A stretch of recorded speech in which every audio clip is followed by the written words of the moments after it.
I'm a 16-year-old Fortnite nerd with years of experience improving at Fortnite myself and helping others improve too. This guide is specifically designed for beginners who want to build a solid foundation for competitive play. If you one day want to be making loads of money competitively in Fortnite, then this guide is going to kickstart you and put you on the right track. To start, I want to go over the essential settings that you're going to need to make sure you're improving as quick as possible on keyboard and mouse. Now starting off, we have the resolution. You probably already know this, but 1920 by 1080 is best. DPI means dots per inch, and this is basically your sensitivity on your mouse. This isn't your in-game sensitivity, this is completely different. This is your actual mouse's sensitivity. The best DPI is probably 800, and this is definitely the one I recommend starting on. For your in-game sensitivity, I recommend using 8%, but I'll give you a range where you shouldn't go below or above this range when it comes to sensitivity. The lowest you should go with your sensitivity is around 5.8, and the highest you should go with your sensitivity is probably around 10 to 12. 99.9999999% of pros are within this range. And a big mistake I see so many people around me doing is having their rendering mode on either DirectX 11 or DirectX 12. This is a very common mistake for people that just switch to PC. So if you are on PC, make sure you're using performance mode. This lowers your input delay and also removes all the load on the CPU and GPU, meaning you can get a lot higher FPS. Next up, I want to make sure your keybinds are efficient and optimal. Starting off with the best keybinds possible will put you in a really good position to get good really fast. A lot of mistakes people make when first beginning on keyboard and mouse is by putting any keybinds or just copying the pros, even though it's not optimal. The best thing to do is use optimal keybinds. Now, optimal keybinds basically just means keybinds that you can press all at the same time. So for me, for example, I use V for wall, my mouse buttons for stair and floor, and shift for my cone. This makes it really easy for me to press all my buttons at the same time, meaning I can basically just place everything at once. And this is what gives me the ability to edit so much faster than anyone I know. So I'll quickly show you all of my keybinds. I'll just scroll through, put the video in 0.5 if I'm going too fast, but they are all my main keybinds. Next up is one I probably wouldn't have thought of when I was first transitioning to keyboard and mouse, but this is actually your mouse grip and positioning. How you hold your mouse is actually way more important than you would think, and I'll quickly go over how you should hold it.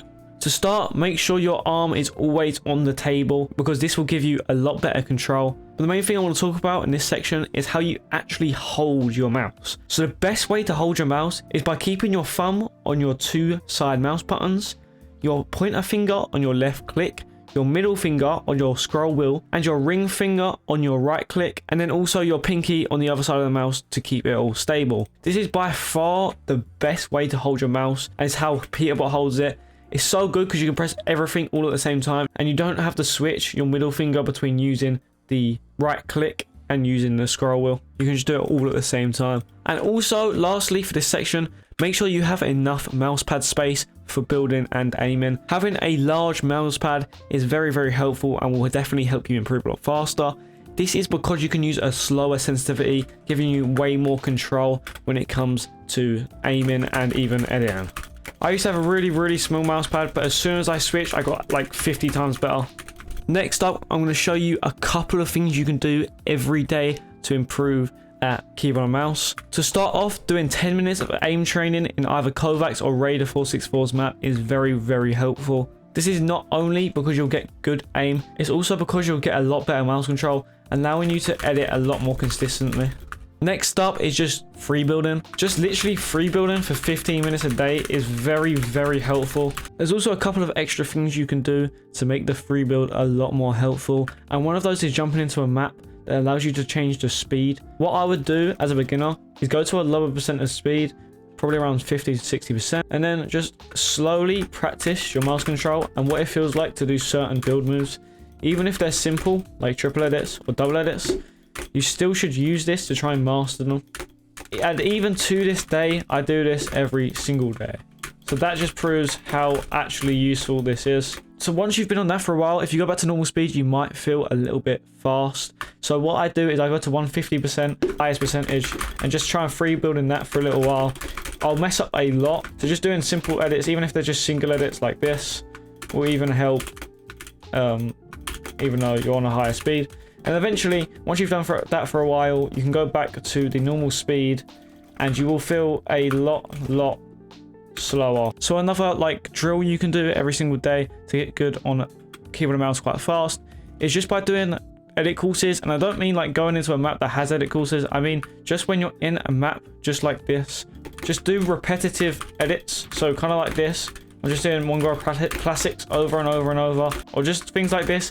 You're doing the same edit over and over and over, because once you master these simpler moves, you'll be so much better on the more difficult moves. So I've been through this whole process of switching to keyboard and mouse before, so I'm going to show you the most common mistakes I made and other people make to make sure that you don't make them as well. Starting off with, don't change your settings too frequently. Changing your sensitivity or keybinds too frequently will definitely decrease the speed at which you improve at. So avoiding this is very, very important. Also, avoid extremely high or low sensitivities. What I used to do is I would think I'd get really good if I literally just cranked my settings up to the max. And I know a lot of people do this too, because I have people really close to me that do it, but it actually doesn't help you at all. If anything, this makes you so much worse because you have a lot less control. And when you go back, when you realize that it was a big mistake and you go back to a normal sensitivity, then you'll be very, very bad. And also making sure you're avoiding any sensitivities below around the 5.8% mark is very important too. You can go tiny bit below, like 5%, but anything below that's just ridiculous. But I'm sure you're less likely to do that than going too high. But also, don't rush the learning process. Getting good on keyboard and mouse takes a very, very long time, especially as you're relearning everything in the game. And it may not feel instantly like you're making progress, but over time you definitely start to feel it. So just making sure you're staying consistent and pushing through the hard feeling of not feeling like you're making any progress is very, very important. And the last thing I want you to avoid is focusing on loads of speed. So what I used to do, I would just hop online every day and literally just start spamming like this. And it's okay, but it does not help you at all. The best thing you can do is slow down, focus on your consistency and accuracy as a beginner. This will definitely be the reason you start improving a lot faster, as you're starting to learn how it feels to play on keyboard and mouse. Now lastly, I want to go through a couple of main things I want you to take away from this video. Starting off, to remember the transition into keyboard and mouse takes a lot of time. I know I just said this pretty much, but it does. You need to make sure you're not allowing yourself to get burnt out or feel any sort of doubt in your ability to get good at the game, because I promise you, even if you're not feeling the progress, you're definitely improving. Next up is to focus on consistency and proper technique before trying advanced moves. So making sure you get down the moves just like double edit downs or even single edits just like this is way more important than just jumping in and messing up all this instantly. And lastly, you need to practice all of this daily and then you'll see improvement. If you're not daily getting on, or even every 2 days getting on and practicing all the right things, you will not see improvement. So as long as you're hopping on and doing the right things every single day, you're bound to see improvement.